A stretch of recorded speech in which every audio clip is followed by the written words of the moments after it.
Honestly, from a personal perspective, this is something I've dreamed of my entire life, and so I hope that they know that their dreams are possible, because mine are, and I never thought that they would be. So I'm quite, deeply, deeply moved by it, and I hope that that's what they take away. And I can only hope that despite my flaws, and despite my cracks and my breaks, and there are many of them, that at every premiere and everything I do, people will wait in line to see.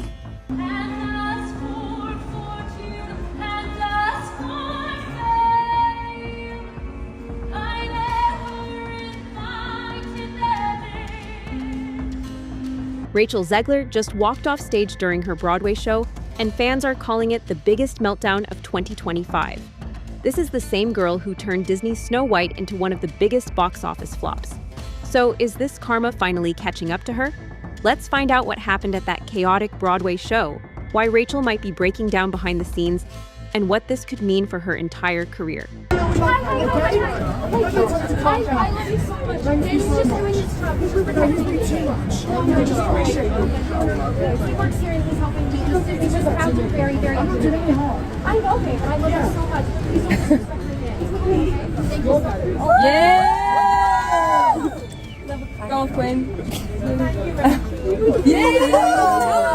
Rachel Zegler was cast as Eva Perón in Evita at the iconic London Palladium. This was a huge deal.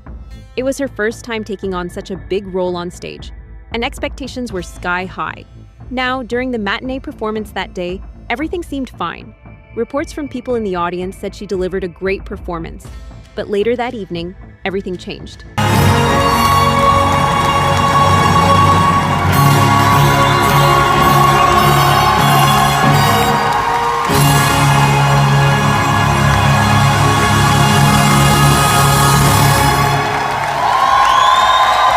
The theater filled up again for the night show, and Rachel stepped out like normal.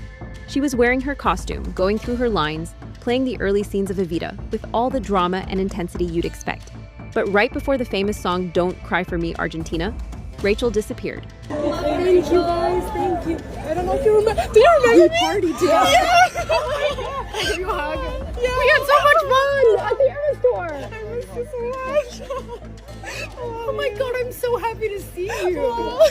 Oh my God, how have you been? I'm so good. Yeah? I'm so happy to see you. I'm so happy to see you from too. Cologne. Thank you so much for coming.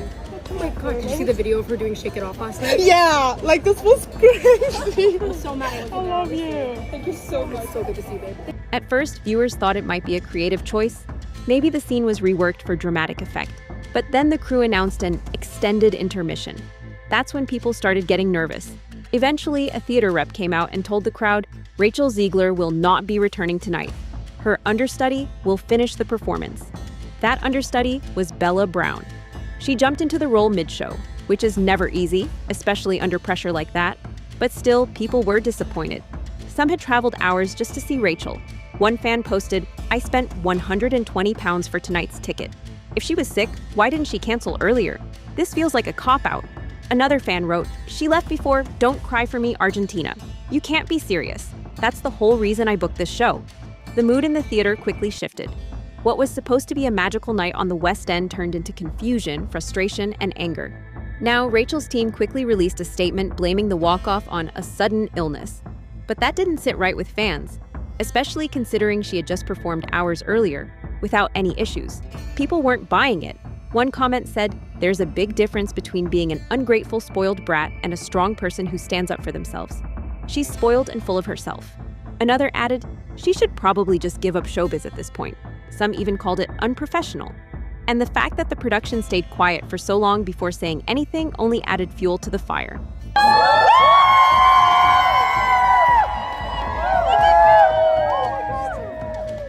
Okay, let's be real. If someone's seriously sick, there are signs. You don't just hit your breaking point right in the middle of a huge number, especially after doing fine just a few hours before. And here's where the timing gets a little suspicious. Pictures from earlier that day are showing Rachel walking around London with fans. She looked totally normal. Oh my God. Yeah, so entirely using a couple of images. I've never looked at that. Right? Yeah, hey. And then of course, This is amazing. all the lyrics. How long does this take you? Only about 3 hours. Only. I mean, thankfully you've got like, you know, a pretty gorgeous space to do. So it That's helps. crazy. None of that hair is mine, by the way. Shout out Clayton Hawkins. This is amazing. So this is a gift for you. Just It's for memory. me? It is for you, yeah. Yeah. For you To keep? It is, yeah. my So a little memory. I obviously haven't framed it, so you can transport it. It's easily, so- unbelievable.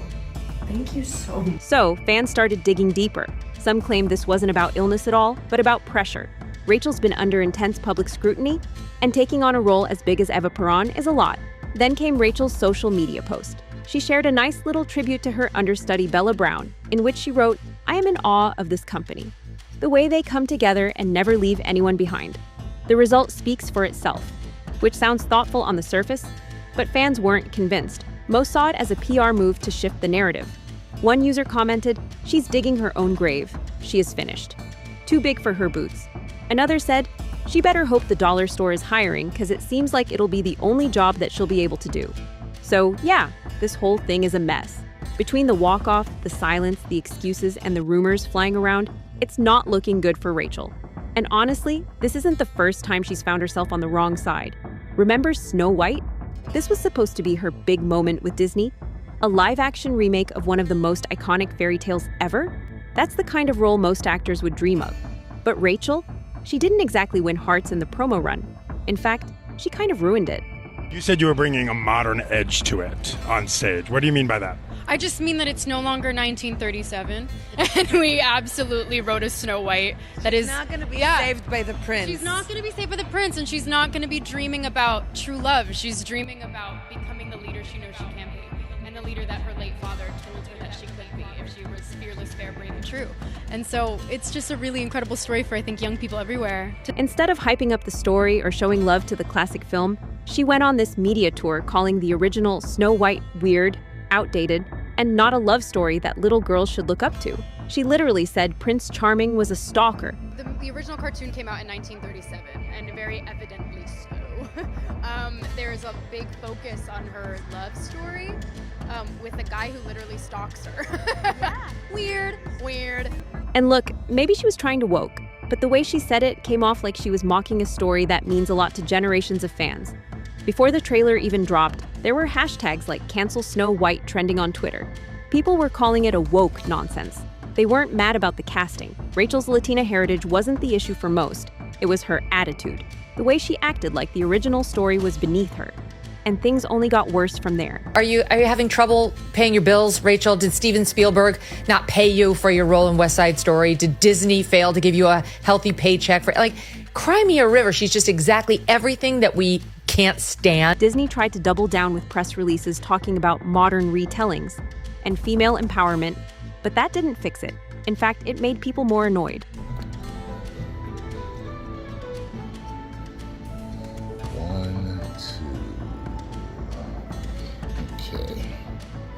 So the film dropped, and y'all, it was a mess. We're talking about empty theaters, bad reviews, and just a total lack of interest.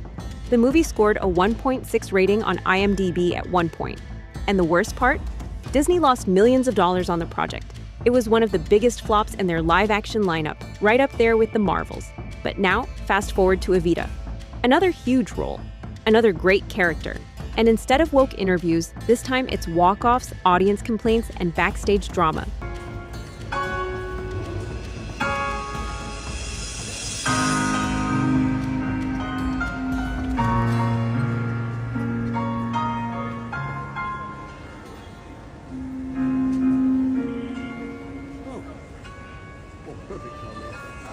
Tell me this doesn't feel like a pattern.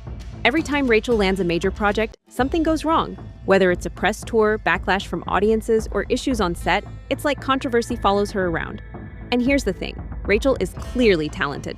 She's got the voice, she's got the look, but when fans are constantly disappointed, it starts to overshadow the talent. Which brings us to Evita. Was this just a case of someone being sick on stage, or is there something deeper? Because behind the scenes, things don't seem much better. Let's start with ticket sales.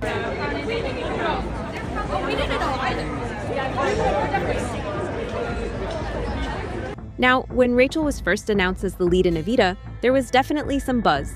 Her name brought in attention. Some insiders even say that helped spike the early numbers. People wanted to see how she'd handle the legendary role of Eva Peron. But according to other sources closer to the production, ticket sales started slipping not long after. Fans weren't as excited anymore, especially theatergoers who love Evita. That fan base is serious about the show's legacy. They want someone who understands the weight of Eva's story. Instead, what they were getting was someone who looked too modern for the role. Then there's the creative stuff. The production started staging a few of the musical numbers outside the venue, so even if you didn't have a ticket, you could just watch parts of the show for free. Sounds fun in theory, but paying audiences weren't happy. Some fans who dropped big money on seats felt cheated. One person posted that it cheapened the experience. Another said it's not fair to those of us who paid to be in that theater. And then we have the rumors. Now, we're not saying these are facts, but a lot of backstage buzz has been talking about Rachel showing up late to rehearsals, clashing with the director, and even raising her voice at stagehands. There's also this one leaked clip that shows Rachel in full costume, walking off stage after what looks like an argument backstage. And remember, this is all happening weeks after the Snow White disaster. It's like history is repeating itself. Are you aware of what's been going on in terms of the social media presence of your performance? How many people have seen you sing that song? I try not to be aware of that because it's scary, but it is ultimately so heartwarming because, like I said, this is like a song that charted on the UK charts in the 70s, and all of a sudden people are singing it to me on the street. I mean, it's a beautiful moment, and people have shown up with their signs, with their Argentinian flags, like they are embracing being a descamisado and seeing it as a moment in history for theater, which is just exactly what Jamie wanted, and I don't even know what more a performer could possibly ask for from a project. Now, before we write Rachel off completely, let's be fair. She does have people in her corner. One of the loudest voices backing her up is Bridgerton star Nicola Coughlan. After Rachel started getting slammed, Nicola came out and called the hate disgusting. She said no young woman should be attacked like that for doing her job, especially when she's just trying to perform and navigate a tough industry. And honestly, she's not wrong. Social media can be brutal, and sometimes it goes way beyond fair criticism. And here's the thing, Rachel's not untalented. Let's talk about Evita's opening night. According to reports, the audience gave her a full standing ovation. So clearly, when everything clicks, Rachel can deliver. She has a strong voice, she knows how to own a stage, and when she's in the zone, the crowd responds. That moment wasn't faked. That was real appreciation. Which brings us to the big question. If she's so talented, why does this keep happening? Why does every big opportunity seem to come with some kind of public fallout? Is it the pressure? Let's be real. Rachel skyrocketed to fame fast, from West Side Story straight into major projects like Snow White and Hunger Games. That's a huge leap in just a few years. Not everyone has time to grow into that level of fame. And once you're there, every move, every word, everything gets criticism. There's only so many headlines and hate comments you can read before it starts getting in your head. Maybe Rachel's trying to stand up for herself but doesn't always get the delivery right. Sometimes it's not what you say, it's how you say it. Or maybe she's just not built for this level of spotlight. Some actors thrive under pressure, others get crushed by it. And even though Rachel is clearly talented, talent alone doesn't guarantee you'll survive in the public eye, especially not when the audience starts to feel disconnected. It's like this weird disconnect. On one hand, you have her actual performances, which are often strong. But on the other hand, you've got her public image, where she keeps mocking people the wrong way. It's like two different versions of her are out there, and the fans don't know which one to believe.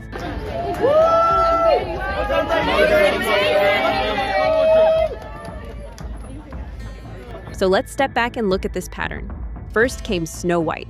That whole project turned into a PR nightmare before the film even released. Then came Evita. Another legendary role, more controversy, and now headlines about her walking off stage mid-show. You see what's happening here? It's becoming a cycle. It's like every time she gets a win, it's immediately followed by another mess. And here's the truth. Hollywood doesn't have a lot of patience. This industry moves fast. You might be the next big thing today, but if studios start thinking you're too difficult or just too controversial, it doesn't take long before your name gets taken off those shortlists. Especially if you've already burned bridges with major players like Disney or major platforms like Broadway. Disney gave her Snow White. That's a once-in-a-lifetime type of role. But after everything that went down, do you really think they'll give her another shot? And now Broadway is seeing the chaos too. If you're an actor who causes more headlines than ticket sales, that's not a good look. Directors and producers want stability. They want reliability. And right now, Rachel's name doesn't scream low risk. That's not to say her career is over, but it might be entering dangerous territory. She may need a serious reset, because sometimes it's not just about the spotlight being harsh. It's about how you handle it when those lights start to dim. So now I want to hear from you. What do you guys think really happened backstage at Evita? Was Rachel actually sick, or was it something way more dramatic? Drop your 2 cents in the comments. And if you haven't already, hit that like button, subscribe, and smash the bell so you don't miss the next Hollywood meltdown.